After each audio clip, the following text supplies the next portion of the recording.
بسم اللہ الرحمن الرحیم۔ میدان عرفات میں حضرت محمد صلی اللہ علیہ وسلم نے جو خطبہ حج دیا تھا، آئیے اس خطبے کے اہم نکات کو دہرا لیں، کیونکہ ہمارے نبی نے کہا تھا میری ان باتوں کو دوسروں تک پہنچائیں۔ اے لوگو سنو، مجھے نہیں لگتا کہ اگلے سال میں تمہارے درمیان موجود ہوں گا۔ میری باتوں کو بہت غور سے سنو اور ان کو ان لوگوں تک پہنچاؤ جو یہاں نہیں پہنچ سکے۔ اے لوگو، جس طرح یہ آج کا دن، یہ مہینہ اور یہ جگہ عزت و حرمت والے ہیں، بالکل اسی طرح دوسرے مسلمانوں کی زندگی، عزت اور مال حرمت والے ہیں۔ تم اس کو چھیڑ نہیں سکتے۔ لوگوں کے مال اور امانتیں ان کو واپس کرو، کسی کو تنگ نہ کرو، کسی کا نقصان نہ کرو، تاکہ تم بھی محفوظ رہو۔ یاد رکھو تم نے اللہ سے ملنا ہے اور اللہ تم سے تمہارے اعمال کی بابت سوال کرے گا۔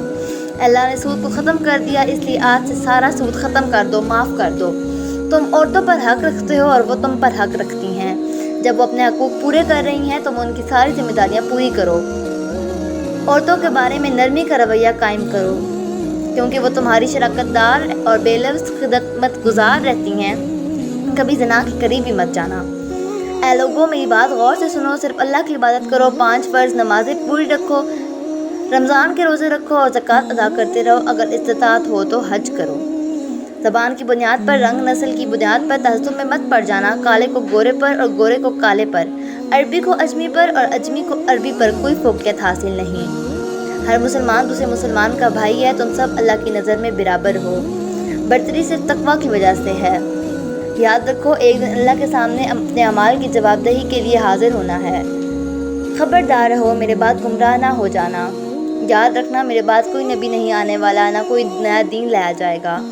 میری باتیں اچھی طرح سمجھ لو، میں تمہارے لیے 2 چیزیں چھوڑ کے جا رہا ہوں، قرآن اور میرے اہل بیت۔ اگر تم نے ان کی پیروی کی تو کبھی گمراہ نہیں ہوگے۔ سنو تم لوگ جو موجود، اس بات کو اگلے لوگوں تک پہنچانا اور وہ پھر اگلے لوگوں کو پہنچائیں، اور یہ ممکن ہے کہ بعد والے میری بات کو پہلے والوں سے زیادہ بہتر سمجھ لیں اور عمل کر سکیں۔ پھر آسمان کی طرف چہرہ اٹھایا اور کہا، اے اللہ گواہ رہنا، میں نے تیرا پیغام تیرے لوگوں تک پہنچا دیا۔ اللہ تعالیٰ ہمیں ان لوگوں میں شامل کرے جو اس پیغام کو سنیں، پڑھیں اور اس پر عمل کرنے والے بنیں اور اس کو آگے پھیلانے والے بنیں۔ اللہ ہم سب کو اس دنیا میں نبی رحمت کی محبت اور سنت سے محبت کرنے کی توفیق عطا کرے اور آخرت میں جنت الفردوس میں اپنے نبی کے ساتھ اکٹھا کرے، آمین۔